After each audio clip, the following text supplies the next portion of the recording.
అందరికీ praise దలాడండి. 1 year Bible completion అనే పవిత్ర ప్రయాణంలో నాతో కలిసి వస్తున్న అందరికీ సుస్వాగతం. ఈరోజు మన ప్రయాణంలో 67వ రోజైన మార్చి 8వ తేదీ వాక్యాంశాలు, న్యాయాధిపతులు 6 నుంచి 8 అధ్యాయాలను ప్రార్థనాపూర్వకంగా మొదలు పెడదాం. మా ప్రియ పరలోకపు తండ్రి, మీ జీవవాక్యంతో మమ్మల్ని మీ పాదాల దగ్గరకు తీసుకొచ్చినందుకు వందనాలు. న్యాయాధిపతులు మిమ్మల్ని ఆశ్రయించినప్పుడు వారిపై మీ కృప చూపినట్లు మాపై కూడా మీ కృప కనికరాలను చూపించండి. మీ చిత్తానుసారంగా యథార్థమైన హృదయంతో జీవించడం మాకు నేర్పించండి.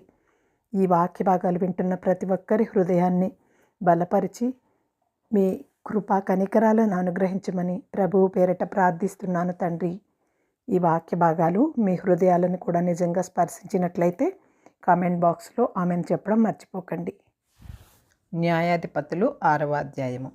ఇజ్రాయిలీయులు యెహోవా దృష్టికి దోషులైనందున యెహోవా 7 ఏండ్లు వారిని మిద్యానీయుల చేతికి అప్పగించెను. మిద్యానీయుల చెయ్యి ఇజ్రాయిలీయుల మీద హెచ్చాయను కనుక వారు మిద్యానీయుల ఎదుట నిలువలేక కొండలలోనున్న వాగులను, గుహలను, దుర్గములను తమకు సిద్ధపరచుకొనిరి. ఇజ్రాయిలీయులు విత్తనములు విత్తిన తరువాత మిద్యానీయులు అమాలేకీయులను తూర్పున నుండి వారును తమ పశువులను, గుడారములను తీసుకొని మిడతల దండంత విస్తారముగా వారి మీదకి వచ్చి వారి ఎదుట నిలిచి గాజాకు పోవునంత దూరము భూమి పంటను పాడు చేసి ఒక గొర్రెను కానీ, ఎద్దును కానీ, గాడిదను కానీ, జీవన సాధనమైన మరి దేనిని కానీ ఇజ్రాయేలీయులకు ఉండనీయలేదు. వారును వారి ఒంటెలను లెక్కలేక ఉండెను. దేశమును పాడు చేయుటకు వారు దానిలోనికి వచ్చిరి. ఇజ్రాయేలీయులు మిద్యానీయుల వలన మిక్కిలి హీనదశకు వచ్చినప్పుడు వారు యెహోవాకు మొరపెట్టిరి. మిద్యానీయుల వలన బాధను బట్టి ఇజ్రాయేలీయులు యెహోవాకు మొరపెట్టగా యెహోవా ఇజ్రాయేలీయుల వద్దకు ప్రవక్తనొకని పంపెను. అతడు వారితో ఇలాగు ప్రకటించెను: ఇజ్రాయేలీయుల దేవుడైన యెహోవా సెలవిచ్చినదేమనగా, నేను ఐగుప్తులో నుండి మిమ్మును రప్పించి దాసుల గృహములో నుండి మిమ్మును తోడుకొని వచ్చి తిని ఐగుప్తీయుల చేతిలో నుండి మిమ్మును బాధించిన వారినందరి చేతిలో నుండి మిమ్మును విడిపించి మీ ఎదుట నుండి వారిని తోలివేసి వారి దేశమును మీకిచ్చి తిని మీ దేవుడనైన యెహోవాను నేనే. మీరు అమోరీయుల దేశమున నివసించుచున్నారు. వారి దేవతలకు భయపడకుడి అని మీతో చెప్పి తిని గాని మీరు నా మాట వినకపోతిరి. యెహోవా దూత వచ్చి అబీయజ్రీయుడైన యోవాషునకు కలిగిన ఒఫ్రాలోని మస్తిక వృక్షము కింద కూర్చుండెను. యోవాషు కుమారుడైన గిద్యోను మిద్యానీయులకు మరుగయుండునట్లు గానుగ చాటున గోధుమలను దుళ్ళగొట్టుచుండగా యెహోవా దూత అతనికి కనబడి, పరాక్రమం గల బలాఢ్యుడా, యెహోవా నీకు తోడయున్నాడని అతనితో చెప్పగా, గిద్యోను చిత్తమున ఏలినవాడా, యెహోవా మాకు తోడయుండిన ఎడల ఇదంతయు మాకేల సంభవించెను? యెహోవా ఐగుప్తులో నుండి మమ్ము రప్పించినని చెప్పుచు మా పితరులు మాకు వివరించిన ఆయన అద్భుత కార్యములన్నీ ఏమాయను? యెహోవా మమ్మను విడిచిపెట్టి మిద్యానీయుల చేతికి మమ్మను అప్పగించనని అతనితో చెప్పెను. అంతటా యెహోవా అతని తట్టు తిరిగి, బలము తెచ్చుకొని మళ్ళీ మిద్యానీయుల చేతిలో నుండి ఇజ్రాయేలీయులను రక్షింపుము. నిన్ను పంపించిన వాడను నేనే అని చెప్పగా అతడు, చిత్తమున ఏలినవాడా, దేని సహాయము చేత నేను ఇజ్రాయేలీయులను రక్షింపగలను? నా కుటుంబము మనష్షే గోత్రములలో ఎన్నిక లేనిదే. నా పితరుల కుటుంబములలో నేను కనిష్ఠుడనై ఉన్నానని ఆయనతో చెప్పెను. అందుకు యెహోవా, అయిననేమి నేను నీకు తోడయుందును గనుక ఒకే మనుషుని హతము చేసినట్లు మిద్యానీయులను నీవు హతము చేయుదువని సెలవిచ్చెను. అందుకతడు, నా ఎడల నీకు కటాక్షము కలిగిన ఎడల నాతో మాటలాడుచున్న వాడువు నీవే అని నేను తెలుసుకున్నట్లు ఒక సూచన కనబరచుము. నేను నీ వద్దకు వచ్చి నా అర్పణమును బయటకు తెచ్చి నీ సన్నిధిని దానిని పెట్టు వరకు ఇక్కడ నుండి వెళ్ళకుమి అని వేడుకొనగా ఆయన, నీవు తిరిగి వచ్చే వరకు నేను ఉండేదనెను. అప్పుడు గిద్యోను లోపలికి పోయి ఒక మేకపిల్లను, తూమెడు పిండిని, పొంగని భక్షములను సిద్ధపరిచి ఆ మాంసమును గంపలో ఉంచి అది వండిన నీళ్లను కుండలో పోసి ఆయన కొరకు ఆ మస్తిక వృక్షము కిందకి దానిని తీసుకుని వచ్చి దగ్గర ఉంచగా దేవుని దూత ఆ మాంసమును పొంగని భక్ష్యములను పట్టుకొని రాతి మీద పెట్టి నీళ్లు పోయమని అతనితో చెప్పెను. అతడు అలాగు చేయగా యెహోవా దూత తన చేతనున్న కర్రను చాపి దాని కొనతో ఆ మాంసమును ఆ పొంగని భక్ష్యములను ముట్టినప్పుడు అగ్ని ఆ రాతిలో నుండి వెడలి ఆ మాంసమును పొంగని భక్ష్యములను కాల్చివేసెను. అంతటా యెహోవా దూత అతనికి అదృశ్యమాయెను. గిద్యోను ఆయన యెహోవా దూత అని తెలుసుకొని, ఆహాహా, నా ఏలినవాడా యెహోవా, ఇందుకే గదా నేను ముఖాముఖిగా యెహోవా దూతను చూచితినెను. అప్పుడు యెహోవా, నీకు సమాధానము, భయపడకుము, నీవు చావవని అతనితో సెలవిచ్చెను. అప్పుడు గిద్యోను యెహోవా నామమున బలిపీఠము కట్టి దానికి యెహోవా సమాధానకర్త అని పేరు పెట్టెను. నేటి వరకు అది అబీయెజ్రీయుల ఒఫ్రాలోనున్నది. మరియు ఆ రాత్రి అందే యెహోవా నీ తండ్రి కోడెను అనగా 7 ఏండ్ల రెండవ ఎద్దును తీసుకుని వచ్చి నీ తండ్రి కట్టిన బయలు యొక్క బలిపీఠమును పడగొట్టి దానికి పైగానున్న దేవతా స్తంభమును నరికివేసి తగిన ఏర్పాటుతో ఈ బండ కొనను నీ దేవుడైన యెహోవాకు బలిపీఠము కట్టి ఆ 2వ కోడెను తీసుకుని వచ్చి నీవు నరికిన ప్రతిమ యొక్క కర్రతో దహన బలి నర్పించమని అతనితో చెప్పెను. కాబట్టి గిద్యోను తన పనివారితో 10 మందిని తీసుకుని వచ్చి యెహోవా తనతో చెప్పినట్లు చేసెను. అతడు తన పితరుల కుటుంబమునకు ఆ ఊరి వారికి భయపడినందున పగలు దానిని చేయలేక రాత్రివేళ చేసెను. ఆ ఊరివారు వేకువనే లేచినప్పుడు బయలు యొక్క బలిపీఠము విరగగొట్టబడి ఉండెను. దానికి పైగానున్న దేవతా స్తంభమును పడద్రోయబడి ఉండెను. కట్టబడిన ఆ బలిపీఠము మీద ఆ 2వ ఎద్దు అర్పింపబడి ఉండెను. అప్పుడు వారు ఈ పని ఎవరు చేసినదని ఒకరితో ఒకరు చెప్పుకొనుచు విచారణ చేసి ఎద్దకి యోవాషు కుమారుడైన గిద్యోను ఆ పని చేసినట్లు తెలుసుకొనిది. కాబట్టి ఆ ఊరివారు, నీ కుమారుడు బయలు యొక్క బలిపీఠమును పడగొట్టి దానికి పైగానున్న దేవతా స్తంభమును పడదోసెను కనుక అతడు చావవలెను, వానిని బయటికి తెమ్మని యోవాషుతో చెప్పగా, యోవాషు తనకు ఎదురుగా నిలిచిన వారినందరితో, మీరు బయలుపక్షముగా వాదింతురా, మీరు వాని రక్షించుదురా, వాని పక్షముగా వాదించువాడు ఈ పొద్దుననే చావవలెను. ఎవడో గాని బలిపీఠమును విరగొట్టెను గనుక వాడు దేవత అయినందున తన పక్షమున తానే వాదించవచ్చును. ఒకడు తన బలిపీఠమును విరగొట్టినందున అతనితో బయలు వాదించుకోమని చెప్పినప్పుడు ఆ దినమున అతనికి యెరుబ్బయలు అని పేరు పెట్టబడెను. మిద్యానీయులందరూ అమోలీకీయులందరూ తూర్పు వారందరూ కూడి వచ్చి నది దాటి ఇజ్రాయేలు మైదానములో దిగగా యెహోవా ఆత్మ గిద్యోనును ఆవేశించెను. అతడు బూర ఊదినప్పుడు అబీయెజెరు కుటుంబపు వారు అతని వద్దకు వచ్చిరి. అతడు మనష్షీయులందరి వద్దకు దూతలను పంపగా వారును కూడుకొని అతని వద్దకు వచ్చిరి. అతడు ఆషేరు, జెబూలూను, నఫ్తాలి గోత్రముల వారి వద్దకు దూతలను పంపగా వారును కూడిన వారిని ఎదుర్కొనుటకు వచ్చిరి.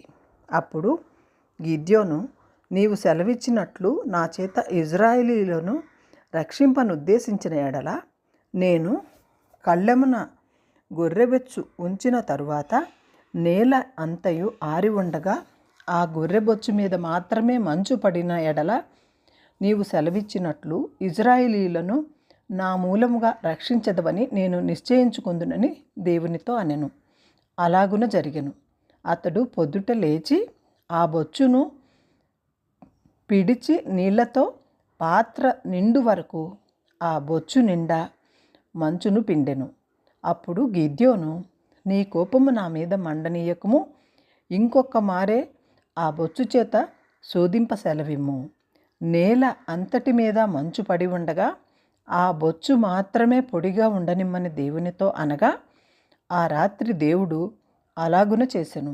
నేల అంతటి మీద మంచు పడినను ఆ బొచ్చు మాత్రమే పొడిగా ఉండెను. న్యాయాధిపతులు 7వ అధ్యాయము. అప్పుడు యెరుబ్బయలు అనగా గిద్యోనును అతనితోనున్న జనులందరూ వేకువన లేచి హేరోదు బావి వద్ద దిగగా లోయలోని మోరే కొండకు ఉత్తరముగా మిద్యానీయుల దండుపాళెము వారికి కనబడెను. యెహోవా, నీతోనున్న జనులు ఎక్కువ మంది, నేను వారి చేతికి మిద్యానీయులను అప్పగింపతగదు. ఇజ్రాయేలీయులు నా బాహుబలము నాకు రక్షణ కలుగజేసుకొనెనని నా మీద అతిశయించుదురేమో. కాబట్టి నీవు ఎవడు భయపడి వణుకుచున్నాడో వాడు త్వరపడి గిలాదు కొండ విడిచి తిరిగి వెళ్ళవలెనని జనులు వినునట్లుగా ప్రకటింపుమని గిద్యోనుతో సెలవిచ్చెను. అప్పుడు జనులలో నుండి 22,000 మంది తిరిగి వెళ్ళిరి. 10,000 మంది నిలిచియుండగా యెహోవా, ఈ జనులు ఇంకా ఎక్కువ మంది, నీళ్ల వద్దకు వారిని దిగజేయము, అక్కడ నీ కొరకు వారిని శోధించెదను. ఇతడు నీతో కూడా పోవలనని నేను ఎవని గూర్చి చెప్పుదునో వాడు నీతో పోవలను. ఇతడు నీతో కూడా పోకూడదని ఎవని గూర్చి నీతో చెప్పుదునో వాడు పోకూడదని గిద్యోనుతో సెలవిచ్చెను. అతడు నీళ్ల వద్దకు ఆ జనమును దిగజేసినప్పుడు యెహోవా కుక్క గతుకున్నట్లు తన నాలుకతో నీళ్లను గతికిన ప్రతి వానిని, తాగుటకు మోకాళ్ళూని కృంగిన ప్రతి వానిని వేరువేరుగా ఉంచమని గిద్యోనుతో సెలవిచ్చెను. చేతితో నోటికి అందించుకొని గతికిన వారి లెక్క 300 మంది. మిగిలిన జనులందరూ నీళ్లు త్రాగుటకు మోకాళ్ళూని కృంగిరి. అప్పుడు యెహోవా, గతికిన 300 మంది మనుషుల ద్వారా మిమ్మును రక్షించదను, మిద్యానీయులను నీ చేతికి అప్పగించదను. జనులందరూ తమ తమ చోట్లకు వెళ్ళవచ్చునని గిద్యోనుతో సెలవిచ్చెను. ప్రజలు ఆహారమును బూరలను పట్టుకొనగా అతడు ప్రజలందరినీ తమ గుడారములకు వెళ్ళనంపెను గాని ఆ 300 మందిని నిలుపుకొనెను. మిద్యానీయుల దండు లోయలో అతనికి దిగువగా నుండెను. ఆ రాత్రి యెహోవా అతనితో ఇట్లనెను, నీవు లేచి దండు మీదకి పొమ్ము, నీ చేతికి దానిని అప్పగించెదను. పోవుటకు నీకు భయమైన ఎడల నీ పనివాడైన పూరాతో కూడా దండుకు దిగిపొమ్ము. వారు చెప్పుకొనుచున్న దానిని విని తరువాత నీవు ఆ దండులోనికి దిగిపోవుటకు నీ చేతులు బలపరచబడనని చెప్పగా అతడును అతని పనివాడైన పూరాయును ఆ దండులోనున్న సన్నద్ధుల వద్దకు పోయిరి. మిద్యానీయులు అమాలేకీయులను తూర్పువారును లెక్కకు మిడతల వలె ఆ మైదానములో పరుండి ఉండిరి. వారి వంటెలు సముద్ర తీరమందున ఇసుక రేణువుల వలె లెక్కలేనివై ఉండెను. గిద్యోను వచ్చినప్పుడు ఒకడు తాను కనిన కలను తన చెలికానికి వివరించుచుండునట్లు ఎట్లనగా, నేనొక కలగంటిని, అదేమనగా ఎవ్వల రొట్టె ఒకటి మిద్యానీయుల దండిలోనికి దొర్లి ఒక గుడారమునకు వచ్చి దాన్ని పడగొట్టి తలక్రిందులు చేసినప్పుడు ఆ గుడారము పడిపోయేనని చెప్పెను. అందుకు వాని చెలికాడు, ఇది ఇజ్రాయేలీయుడైన ఏవాషు కుమారుడు గిద్యోను ఖడ్గమే గాని మరేమీ కాదు. దేవుడు మిద్యానీయులను ఆ దండంతటను అతని చేతికి అప్పగింపబోతున్నాడని ఉత్తరమిచ్చెను. గిద్యోను ఆ కల వివరమును దాని తాత్పర్యమును వినినప్పుడు అతడు యెహోవాకు నమస్కారం చేసి ఇజ్రాయేలీయులలోనికి తిరిగి వెళ్ళి, లెండి, యెహోవా మిద్యానీయుల దండును మీ చేతికి అప్పగింపబోతున్నాడని చెప్పి ఆ 300 మందిని 3 గుంపులుగా చేసి బూరను, వట్టి కుండలను, ఆ కుండలలో దివిటీలను ప్రతి వాని చేతికి ఇచ్చి వారితో ఇట్లనెను, నన్ను చూచి నేను చేయనట్లు చేయుడి. ఇదిగో నేను వారి దండు కొట్టుకొనకు పోవుచున్నాను. నేను చేయనట్లు మీరు చేయవలెను. నేనును నాతోనున్న వారందరూ బూరలను ఊదినప్పుడు మీరును దండుపాళ్లమంతటి చుట్టూ బూరలను ఊదుచు యెహోవాకును గిద్యోనుకును విజయము అని కేకలు వేయవలనని చెప్పెను. అట్లు నడిజాము మొదటి కావలివారు ఉంచబడగానే గిద్యోనును అతనితోనున్న 100 మందియు దండుపాళ్యము కొట్టుకొనకపోవు బూరలను ఊది తమ చేతులలోనున్న కుండలను పగలగొట్టిరి. అట్లు ఆ 3 గుంపుల వారును బూరలను ఊదుచు ఆ కుండలను పగలగొట్టి ఎడమ చేతులలో దివిటీలను, కుడి చేతులలో ఊదుటకు బూరలను పట్టుకొని యెహోవా ఖడ్గము, గిద్యోను ఖడ్గము అని కేకలు వేసిరి. వారిలో ప్రతి వాడును తన చోటున దండు చుట్టూ నిలిచి ఉండగా ఆ దండు వారందరూ పరిగెత్తుచు కేకలు వేయుచు పారిపోయిరి. ఆ 300 మంది బూరలను ఊదినప్పుడు యెహోవా దండంతటిలోనూ ప్రతి వాని ఖడ్గమును వాని పొరుగు వాని మీదకి త్రిప్పెను. దండు సెరేరాతు వైపునకు ఉన్న బెర్షెత్తా వరకు, తబ్బాతునొద్దనున్న అబేల్మొహోల తీరము వరకు పారిపోగా, నెఫ్తాలి గోత్రములో నుండి, ఆషేరు గోత్రములో నుండి, మనష్షే గోత్రమంతటిలో నుండి పిలిపింపబడిన ఇజ్రాయేలీలు కూడుకొని మిద్యానీయులను తరిమిరి. గిద్యోను ఎఫ్రాయిమీయుల మన్యదేశమంతటిని దూతలను పంపి మిద్యానీయులను ఎదుర్కొనుటకు వచ్చి బేర్బారా వరకు వాగులను యోర్దానును వారికంటే ముందుగా పట్టుకొనుడని చెప్పి ఉండెను కనుక ఎఫ్రాయిమీయులందరూ కూడుకొని బేర్బారా వరకు వాగులను యోర్దానును పట్టుకొనిరి. మరియు వారు మిద్యాను అధిపతులైన ఓరేబు, జెయేబు అని ఇద్దరిని పట్టుకుని ఓరేబు కొండ మీద ఓరేబును చంపిరి. జెయేబు ద్రాక్షల తొట్టి వద్ద జెయేబును చంపి మిద్యానీయులను తరుముకొని పోయిరి. ఓరేబు, జెయేబుల తలలను యోర్దాను అవతలికి గిద్యోను వద్దకు తెచ్చిరి. న్యాయాధిపతులు 8వ అధ్యాయము. అప్పుడు ఎఫ్రాయిమీయులు గిద్యోనుతో, నీవు మా ఎడల చూపిన మర్యాద ఎట్టిది? మిద్యానీయులతో యుద్ధము చేయుటకు నీవు పోయినప్పుడు మమ్ము ఏల పిలువలేదని చెప్పి అతనితో కఠినముగా కలహించిరి. అందుకతడు, మీరు చేసినదెక్కడా, నేను చేసినదెక్కడా? అబీయెజరు ద్రాక్ష పండ్ల కోత కంటే ఎఫ్రాయిమీయుల పరిగ మంచిది కాదా? దేవుడు మిద్యానీయుల అధిపతులైన ఓరేబును, జెయేబును మీ చేతికి అప్పగించెను. మీరు చేసినట్లు నేను చేయగలనా అనెను. అతడు ఆ మాట అన్నప్పుడు అతని మీద వారి కోపము తగ్గెను. గిద్యోనును అతనితోనున్న 300 మందియు అలసటగానున్నను శత్రువులను తరుముచు యోర్దాను నద్దకు వచ్చి దాటిరి. అతడు, నా వెంటనున్న జనులు అలసియున్నారు, ఆహారమునకు రొట్టెలు వారికి దయచేయుడి. మేము మిద్యాను రాజులైన జెబెహును, సల్మున్నాను తరుముచున్నామని సుక్కోతు వారితో చెప్పగా, సుక్కోతు అధిపతులు జెబలు, సల్మున్నా అను వారి చేతులు ఇప్పుడు నీ చేతికి చిక్కినవి గనుక మేము నీ సేనకు ఆహారము ఇయ్యవలెనని అడిగిరి. అందుకు గిద్యోను, ఈ హేతువు చేతను జెబులేను, సల్మున్నాను యెహోవా నా చేతికి అప్పగించిన తరువాత నూర్చు కొయ్యలతోనూ కంపలతోనూ మీ దేహములను నూర్చివేయుదునని చెప్పెను. అక్కడ నుండి అతడు పెనూయేలునకు పోయి అలాగుననే వారితోనూ చెప్పగా, సుక్కోతు వారు ఉత్తరమిచ్చినట్లు పెనూయేలు వారును అతనికి ఉత్తరమిచ్చిరి గనుక అతడు, నేను క్షేమముగా తిరిగి వచ్చినప్పుడు ఈ గోపురమును పడగొట్టెదనని పెనూయేలు వారితో చెప్పెను. అప్పుడు జెబీహోలు, సల్మున్నాయు వారితో కూడా వారి సేనలను, అనగా తూర్పు జనులు సేనలనన్నింటిలోనూ మిగిలి ఉన్న ఇంచుమించు 15,000 మంది మనుషులందరూ కర్కోరులో నుండిరి. కత్తిదూయు 120,000 మంది మనుష్యులు పడిపోయిరి.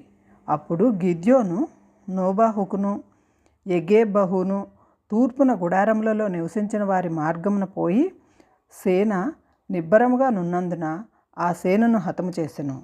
జెబెహుల్మోన్నాయు పారిపోయిన అతడు వారిని తరిమి మిద్యాను ఇద్దరి రాజులైన జెబెహును, సల్మున్నాను పట్టుకొని ఆ సేననంతటిని చెదరగొట్టెను.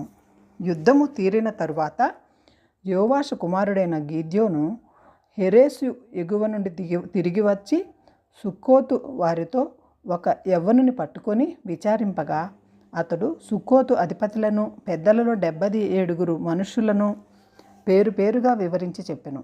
అప్పుడు అతడు సుక్కోతు వారి వద్దకు వచ్చి, జెబెహుల్, సల్మున్నా అను వారి చేతులు నీ చేతికి చిక్కినవి గనక నా అలసియున్న నీ సేనకు మేము ఆహారం ఇయ్యవలను అని మీరు ఎవరి విషయము నన్ను దూషించితిరో ఆ జెబెహును, సల్మున్నాను చూడుడి అని చెప్పి ఆ ఊరి పెద్దలను పట్టుకొని నూర్చు కొయ్యలను జమ్ముడు తీసుకొని వాటి వలన సుక్కోతు వారికి బుద్ధి చెప్పెను.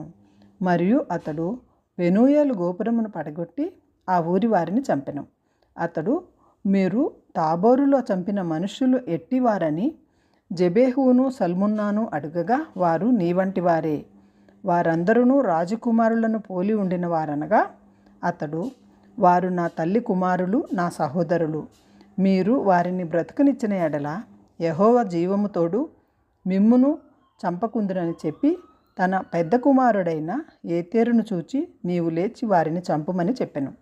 అతడు చిన్నవాడు కనుక భయపడి కత్తిని దూయలేదు. అప్పుడు జెబేహు సల్మున్నాలు ప్రాయము కొలది నరునికి శక్తి ఉన్నది గనుక నీవు లేచి మా మీద పడుమని చెప్పగా గిద్యోను లేచి జెబేహును సల్మున్నాను చంపి వారి ఒంటెల మెడల మీదనున్న చంద్రహారములను తీసుకొనెను. అప్పుడు ఇజ్రాయేలీలు గిద్యోనుతో నీవు మిద్యానీయుల చేతిలో నుండి మమ్ము రక్షించితివి గనుక నీవును నీ కుమారుడును నీ కుమారుని కుమారులను మమ్ము ఏలవలెనని చెప్పిరి. అందుకు గిద్యోను నేను మిమ్మును ఏలను, నా కుమారుడును మిమ్మును ఏలరాదు, యెహోవా మిమ్మును ఏలునని చెప్పెను. మీరు మరియు గిద్యోను మీలో ప్రతివాడు తన దోపుడు సొమ్ములోనున్న పోగులను నాకు ఇయ్యవలనని మనవి చేయుచున్నానెను. వారు ఇష్మాయేలీయులు గనక వారికి పోగులుండెను. అందుకు వారు సంతోషముగా వాటిని ఇచ్చేదమని చెప్పి ఒక బట్టను పరచి ప్రతివాడును తన దోపుడు సొమ్ములో నుంచిన పోగులను దాని మీద వేసెను. మిద్యాను రాజుల ఒంటి మీదనున్న చంద్రహారములు, కర్ణభూషణములు, ధూమ్రవర్ణపు బట్టలు గాకను, ఒంటెల మెడలనున్న గొలుసులను గాకను అతడు అడిగిన బంగారు పోగుల ఎత్తు 1700 తులముల బంగారము. గిద్యోను వాటితో ఒక ఏఫోదు చేయించుకొని తన పట్టణమైన ఓఫ్రాలో దాని నుంచెను. కావున ఇజ్రాయేలీలందరూ అక్కడికి పోయి దాని అనుసరించి వ్యభిచారులైరి. అది గిద్యోనుకును అతని ఇంటి వారికి ఉరిగా నుండెను. మిద్యోనీయులు ఇజ్రాయేలీల ఎదుట అణపబడి అటు తరువాత తమ తలలను ఎత్తికొనలేకపోయిరి. గిద్యోను దినములలో దేశము 40 సంవత్సరములు నిమ్మళముగా ఉండెను. తరువాత ఏవాషు కుమారుడైన యెరుబ్బయలు తన ఇంట నివసించుటకు పోయెను. గిద్యోనుకు అనేక భార్యలున్నందున కడుపున కనిన 70 మంది కుమారులు అతనికి ఉండిరి. షెకెములోనున్న అతని ఉపపత్నియు అతనికి ఒక కుమారుని కనగా గిద్యోను వానికి అబీమెలెకు అని పేరు పెట్టెను. యోవాషు కుమారుడైన గిద్యోను మహావృద్ధుడై చనిపోయి అబీయెజ్రీయుల ఒఫ్రేలానున్న తన తండ్రి అయిన యోవాషు సమాధిలో పాతిపెట్టబడెను. గిద్యోను చనిపోయిన తర్వాత ఇజ్రాయేలీయులు చుట్టూ నుండి తమ శత్రువుల చేతిలో నుండి తమ్మును విడిపించిన తన దేవుడైన యెహోవాను జ్ఞాపకం చేసుకొనక మరలా బయలులను అనుసరించి వ్యభిచారులై బయల్బెరీతును తమకు దేవతగా చేసుకొనిరి. మరియు వారు గిద్యోనును యెరుబ్బయలు ఇజ్రాయేలీయులకును చేసిన ఉపకారమంతయు మరిచి అతని ఇంటి వారికి ఉపకారము చేయకపోయిరి. న్యాయాధిపతులు 9వ అధ్యాయము. యెరుబ్బయలు కుమారుడైన అబీమెలెకు షెకెములోనున్న తన తల్లి సహోదరుల వద్దకు పోయి వారితోనూ తన తల్లి పితరుల కుటుంబీకులందరితోనూ మీరు దయచేసి షెకెము యజమానులందరూ వినున్నట్లు వారితో మాట్లాడి మీకేది మంచిది, యెరుబ్బయలు యొక్క కుమారులైన 70 మంది మనుష్యులు మిమ్మును ఏలుట మంచిదా, ఒక్క మనుష్యుడు మిమ్ము ఏలుట మంచిదా, నేను మీ రక్త సంబంధినని జ్ఞాపకం చేసుకొనిడి అని పలుకుడనెను. అతని తల్లి సహోదరులు అతని గూర్చి షెకెము యజమానులు వినున్నట్లు ఆ మాటలన్నీ చెప్పగా వారు అతడు మన సహోదరుడు అనుకొని తమ హృదయము అబీమెలెకు తట్టు తిప్పుకొనిరి. అప్పుడు వారు బయల్బెరీతు గుడిలో నుండి 70 తులముల వెండి తెచ్చి అతనికి ఇయ్యగా వాటితో అబీమెలెకు అల్లరి జనమును కూలికి పెట్టుకొనెను. వారు అతని వశమున నుండిరి. తరువాత అతడు ఒఫ్రాలోనున్న తన తండ్రి ఇంటికి పోయి యెరుబ్బయలు కుమారులను తన సహోదరులనునైనా ఆ 70 మంది మనుష్యులను ఒక్క రాతి మీద చంపెను. యెరుబ్బయలు చిన్న కుమారుడైన యోతాము మాత్రమే దాగి ఉండి తప్పించుకొనెను. తరువాత షెకెము యజమానులందరూ మిల్లో ఇంటి వారందరూ కూడివచ్చి షెకెములోనున్న మస్తిక వృక్షము కింద దండుపాళెము వద్ద అబీమెలెకును రాజుగా నియమించిరి. అది యోతామునకు తెలియబడినప్పుడు అతడు పోయి గిరిజీము కొండ కొప్పున నిలిచి ఎలుగెత్తి పిలిచి వారితో ఇట్లనెను, షెకెము యజమానులారా, మీరు నా మాట వినిన ఎడల దేవుడు మీ మాట వినును. చెట్లు తమ మీద రాజుగా ఒకనిని అభిషేకించుకొనవలెను. మనస్సు కలిగి బయలుదేరి మమ్మను ఏలుమని ఒలీవ చెట్టును అడగగా ఒలీవ చెట్టు దేవునిని మానవులను దేనివలన నరులు సన్మానించెదరో ఆ నా తైలము నీయక మాని చెట్ల మీద రాజునయుండి అటు ఇటు ఊగుటకు నేను వచ్చేదనా అని వాటితో చెప్పగా, అప్పుడు చెట్లు, నీవు వచ్చి మమ్ము ఏలుమని అంజూరపు చెట్టును అడుగగా, అంజూరపు చెట్టు, చెట్ల మీద రాజునయ్యుండి అటు ఇటు ఊగుటకు నా మాధుర్యమును నా మంచి ఫలములను నేనియ్యక మానుదునా అని వాటితో చెప్పెను. అటు తరువాత చెట్లు, నీవు వచ్చి మమ్మను ఏలుమని ద్రాక్షావల్లిని అడుగగా, ద్రాక్షావల్లి, దేవునిని మానవులను సంతోషపెట్టు నా ద్రాక్షారసమును నేను ఇయ్యక మాని చెట్ల మీద రాజునయ్యుండి అటు ఇటు ఊగుటకు నేను వచ్చేదనా అని వాటితో చెప్పెను. అప్పుడు చెట్లన్నీ, నీవు వచ్చి మమ్మను ఏలుమని ముండ్లపద వద్ద మనవి చేయగా, ముండ్లపద, మీరు నిజముగా నన్ను మీ మీద రాజుగా నియమించుకొనగోరిన ఎడల రండి, నా నీడను ఆశ్రయించుడి, లేదా అగ్ని నాలో నుండి బయలుదేరి లెబనోను దేవదారు చెట్లను కాల్చివేయనని చెట్లతో చెప్పగా, నా తండ్రి మీ నిమిత్తము తన ప్రాణమును నిర్లక్ష్యపెట్టి యుద్ధము చేసి మిద్యానీయుల చేతిలో నుండి మిమ్మును విడిపించెను.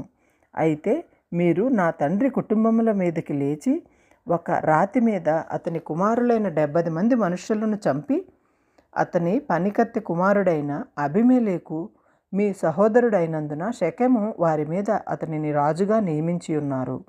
యెరుబ్బయలు ఎడలను అతని ఇంటివారి ఎడలను మీరు ఉపకారము చేయకయు, అతడు చేసిన క్రియలకు మీరు ప్రతి క్రియ చేయకయు అబీమెలెకును రాజుగా నియమించుకున్న విషయము మీరు న్యాయముగాను యథార్థముగాను ప్రవర్తించిన ఎడల, నేడు మీరు యెరుబ్బయలు ఎడలను అతని ఇంటివారి ఎడలను సత్యముగా యథార్థముగా ప్రవర్తించిన ఎడల అబీమెలెకునందు సంతోషించుడి, అతడు మీ యందు సంతోషించునుగాక. లేని ఎడల అబీమెలెకు నుండి అగ్ని బయలుదేరి షెకెము వారిని మిల్లో ఇంటివారిని కాల్చివేయునుగాక. షెకెము మా వారిలో నుండి మిల్లో ఇంటివారిలో నుండి అగ్ని బయలుదేరి అబీమెలెకును దహించునుగాక అని చెప్పి తన సహోదరుడైన అబీమెలెకునకు భయపడి యోతాము పారిపోయి బెయేరునకు వెళ్ళి అక్కడ నివసించెను. అబీమెలెకు 3 సంవత్సరములు ఇజ్రాయేలు మీద ఏలికయ్యి ఉండెను. అప్పుడు యెరుబ్బయలు 70 మంది కుమారులకు చేయబడిన ద్రోహ ఫలము వారిని చంపిన అబీమెలెకును వారి సహోదరుల మీదికిని, అతడు తన సహోదరులను చంపునట్లు అతని చేతులను బలపరిచిన షెకెము యజమానుల మీదికిని వచ్చినట్లును, వారు చేసిన ప్రాణహత్య వారి మీదికి వచ్చినట్లును దేవుడు అబీమెలెకునకును షెకెము యజమానులకును వైరము కలుగుటకై వారి మీదకి దురాత్మను పంపెను. అప్పుడు షెకెము యజమానులు అబీమెలెకునకు వంచిరి. ఎట్లనగా, షెకెము యజమానులు కొండ శిఖరము మీద అతని కొరకు మాటుగాండ్లను ఉంచి ఆ మార్గమున తమకు సమీపించిన వారిని అందరినీ దోచుకొనిరి. అది అబీమెలెకునకు తెలుపబడెను. ఏబేదు కుమారుడైన గాలును అతని బంధువులను వచ్చి షెకెమునకు చేరగా, షెకెము యజమానులు అతన్ని ఆశ్రయించిరి. వారు పొలములలోనికి పోయి వారి ద్రాక్ష పండ్లను ఏరుకొని వాటిని త్రొక్కి కృతజ్ఞతార్పణములను చెల్లించి తమ దేవతల మందిరములలోనికి పోయి అన్నపానములను పుచ్చుకొనుచు అబీమెలెకును దూషించుచుండగా, ఏబేదు కుమారుడైన గాలు ఇట్లనెను, అబీమెలెకు ఏపాటివాడు, షెకెము ఏపాటివాడు, మనము అతనికెందుకు దాసులో కావలము? అతడు యెరుబ్బయలు కుమారుడు కాడా? జెబెలు అతని ఉద్యోగి కాడా? షెకెము తండ్రి అయిన హమోరు వారికి దాసులగుదుము గాని మనము అతనికెందుకు దాసులము కావలను? ఈ జనము నా చేతిలో నుండి ఉండిన ఎడల, ఆహా, నేను అబీమెలెకును తొలగింతును గదా అనెను. తరువాత అతడు అబీమెలెకుతో, నీ సేనను ఎక్కువ చేసి బయలుదేరి రమ్మనెను. ఆ పట్టణ ప్రధాని అయిన జెబులు ఏబేదు కుమారుడైన గాలు మాటలను వినినప్పుడు అతని కోపాగ్ని మండెను. అప్పుడు అతను అబీమెలెకునొద్దకు రహస్యముగా దూతలను పంపి, ఇదిగో, ఏబేదు కుమారుడైన గాలును అతని బంధువులను షెకెమునకు వచ్చి ఉన్నారు. వారు నీ మీదికి ఈ పట్టణమును రేపుచున్నారు. కావున నీవు రాత్రి నీతోనున్న జనులను లేచి పొలములో మాటుగా నుండుడి. పొద్దున సూర్యుడు ఉదయింపగానే నీవు త్వరగా లేచి పట్టణము మీద పడవలెను. అప్పుడు అతడును అతనితోనున్న జనులను నీ వద్దకు బయలుదేరి వచ్చుచుండగా నీవు సమయము చూచి వారి ఎడల ప్రవర్తించవచ్చునని వర్తమానము చేసెను. అబీమెలెకును అతనితోనున్న జనులందరూ రాత్రివేళ లేచి 4 గుంపులై శెకము మీద పడుటకు పొంచి ఉండిరి. ఏబేదు కుమారుడైన గాలు బయలుదేరి పట్టణపు గవిని దగ్గర నిలిచినప్పుడు అబీమెలెకును అతనితోనున్న జనులను పొంచి ఉండుట చాలించి లేచిరి. గాలు ఆ జనులను చూచి జెబులుతో, ఇదిగో జనులు కొండ శిఖరముల మీద నుండి దిగివచ్చుచున్నారనగా, జెబులు, కొండల ఛాయలు మనుష్యులను పోలి నీకు కనబడుచున్నవని అతనితో చెప్పాను. గాలు, చూడుము, దేశపు ఎత్తైన స్థలములు నుండి జనులు దిగివచ్చుచున్నారు. ఒక దండు శకునగాండ్లు మస్తిక వృక్షపు త్రోవను వచ్చుచున్నారనెను. జెబులు అతనితో, ఆహాహా, మనము అతన్ని సేవింపవలసినందున అబీమెలెకు ఎవడని నీ మాట ఏమాయెను? అది నీవు తృణీకరించిన జనము కాదా? పోయి వారితో యుద్ధము చేయమనగా, గాలు శెకము యజమానుల ముందర బయలుదేరి అబీమెలెకుతో యుద్ధము చేసెను. అబీమెలెకు అతని తరుమగా అతడు అతని ఎదుట నిలవలేక పారిపోయెను. అనేకులు గాయపడి పట్టణపు గవిని ప్రవేశించు చోట పడిరి. అప్పుడు అబీమెలెకు ఆరూమాలో దిగెను. గాలును అతని బంధువులను శెకెములో నివసింపకుండా జెబూలు వారిని తోలివేసెను. మరునాడు జనులు పొలములలోనికి బయలుదేరి వెళ్ళిరి. అది అబీమెలెకునకు తెలియబడగా అతడు తన జనులను తీసుకుని 3 తెగలుగా చేయగా వారు ఆ పొలములో మాటుగా ఉండిరి. అప్పుడు అతను చూడగా జనులు పట్టణము నుండి బయలుదేరి వచ్చుచుండిరి కనుక అతడు వారి మీద పడి వారిని హతము చేసెను. అబీమెలెకును అతనితోనున్న తెగలను ఇంకా సాగి పట్టణపు గవిని ప్రదేశము వద్ద నిలువగా 2 తెగలు పరిగెత్తి పొలములోనున్న వారందరి మీదను పడి వారిని హతము చేసిరి. ఆ దినమంతయు అబీమెలెకు ఆ పట్టణస్థులతో యుద్ధము చేసి పట్టణమును చుట్టుకొని అందులోనున్న జనులను చంపి పట్టణమును పడగొట్టి దాని స్థలమున ఉప్పు జల్లెను. శెకము గోపుర యజమానులందరూ ఆ వార్త విని ఎల్బెరీతు గుడి వద్ద కోటలోనికి చొరబడిరి. శెకము గోపురపు యజమానులందరూ కూడియున్న సంగతి అబీమెలెకునకు తెలుపబడినప్పుడు అబీమెలెకును అతనితోనున్న జనులందరూ సల్మాను కొండనెక్కి అబీమెలెకు గొడ్డలి చేత పట్టుకొని చెట్ల నుండి పెద్ద కొమ్మను నరికి ఎత్తి భుజము మీద పెట్టుకొని, నేను దేని చేయుట మీరు చూచితురో మీరును నేను చేసినట్టు దానిని త్వరగా చేయుడని అతనితోనున్న జనులతో చెప్పెను. అప్పుడు ఆ జనులందరిలో ప్రతివాడును ఒక్కొక్క కొమ్మను నరికి అబీమెలెకును వెంబడించి ఆ కోట దగ్గర వాటిని పెట్టి వాటి వలన ఆ కోటను అగ్నిచేత కాల్చిరి. అప్పుడు శెకెము గోపురపు యజమానులు అనగా స్త్రీ పురుషులు ఇంచుమించు 1000 మంది చచ్చిరి. తరువాత అబీమెలెకు తేబేసుకు పోయి తేబేసు నొద్ద దిగి దాన్ని పట్టుకొనెను. ఆ పట్టణము నడుమ ఒక బలమైన గోపురం ఉండగా స్త్రీ పురుషులను పట్టణపు యజమానులను అక్కడికి పారిపోయి తలుపులు వేసుకుని గోపుర శిఖరము మీదకెక్కిరి. అబీమెలెకు ఆ గోపురము వద్దకు వచ్చి దాని మీద పడి యుద్ధము చేసి అగ్నిచేత దాన్ని కాల్చుటకు గోపుర ద్వారమునొద్దకు రాగా ఒక స్త్రీ అబీమెలెకు తల మీద తిరుగట్టి రాతిని పడవేసినందున అతని కపాలము పగిలెను. అప్పుడు అతను తన ఆయుధములను మోయు బంటును త్వరగా పిలిచి, ఒక స్త్రీ అతని చంపినని నన్ను గూర్చి ఎవరునూ అనుకొనుకుంటున్నట్లు నీ కత్తి దూసి నన్ను చంపుమని చెప్పగా ఆ బంటు అతన్ని పొడవగా అతడు చచ్చెను.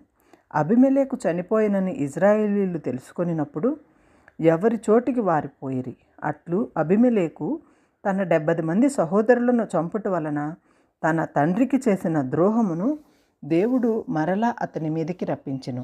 శెకము వారు చేసిన ద్రోహమంతటిని దేవుడు వారి తలల మీదకి మరలా రాజేసెను.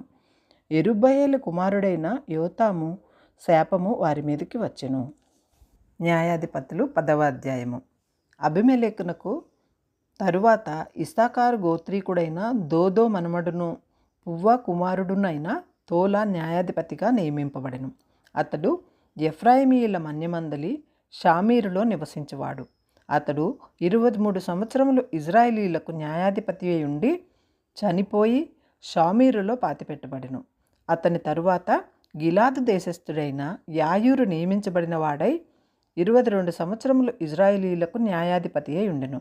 అతనికి 30 మంది కుమారులుండిరి. వారు 30 గాడిద పిల్లలనెక్కి తిరుగువారు. 30 ఊరులు వారికుండెను. నేటి వరకు వారికి యాయీరు గ్రామం అని పేరు. అవి గిలాదు దేశములో నున్నవి. యాయీరు చనిపోయి కామానులో పాతిపెట్టబడెను. ఇజ్రాయేలీయులు యెహోవా సన్నిధిని మరలా దోషప్రవర్తులైరి.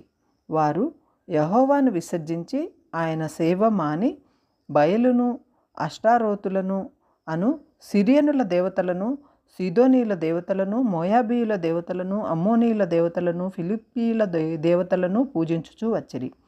యెహోవా కోపాగ్ని ఇజ్రాయేలు మీద మండగా ఆయన ఫిలిప్పీయుల చేతికిని అమ్మోనీయుల చేతికిని వారిని అప్పగించిన గనుక వారు ఆ సంవత్సరం మొదలుకొని ఇజ్రాయేలీయులను, అనగా యోర్దాను అవతలనున్న గిలాదు నందలి అమోరీయుల దేశంలో కాపురమున్న ఇజ్రాయేలీయులను 18 సంవత్సరములు చితకగొట్టి అణిచివేసెను.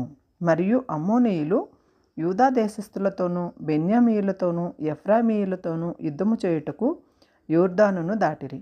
కనుక ఇజ్రాయేలీయులకు మిక్కిలి శ్రమ కలిగెను. అప్పుడు ఇజ్రాయేలీయులు, మేము నీ సన్నిధిని పాపము చేసి ఉన్నాము, మా దేవుని విడిచి బయలులను పూజించియున్నామని యెహోవాకు మొరపెట్టగా, యెహోవా ఐగుప్తీయుల వశములో నుండి, అమోరీయుల వశములో నుండి, అమ్మోనీయుల వశములో నుండి, ఫిలిప్పీయుల వశములో నుండి మాత్రమే కాక సీదోనీయులను, అమాలేకీయులను, మోయాబీయులను మిమ్మును బాధపరిచినప్పుడు వారి వశములో నుండి నేను మిమ్మును రక్షించితిని కదా. అయితే మీరు నన్ను విసర్జించి అన్య దేవతలను పూజించుడు గనుక నేను ఇక మిమ్మును రక్షింపను. పోయి మీరు కోరుకొనిన దేవతలకు మొరపెట్టుకొనుడి. మీ శ్రమ కాలమున అవి మేము రక్షించనేమో అని ఇజ్రాయేలీయులతో సెలవిచ్చెను. అప్పుడు ఇజ్రాయేలీయులు, మేము పాపం చేసి ఉన్నాము, మీ దృష్టికి ఏది అనుకూలమో దాని చొప్పున మాకు చేయము, దయచేసి నేడు మమ్మను రక్షింపమని చెప్పి యెహోవాను సేవింపవలెనని తమ మధ్య నుండి అన్య దేవతలను తొలగింపగా, ఆయన ఆత్మ ఇజ్రాయేలీయులకు కలిగిన దురవస్థను చూచి సహింపలేకపోయెను.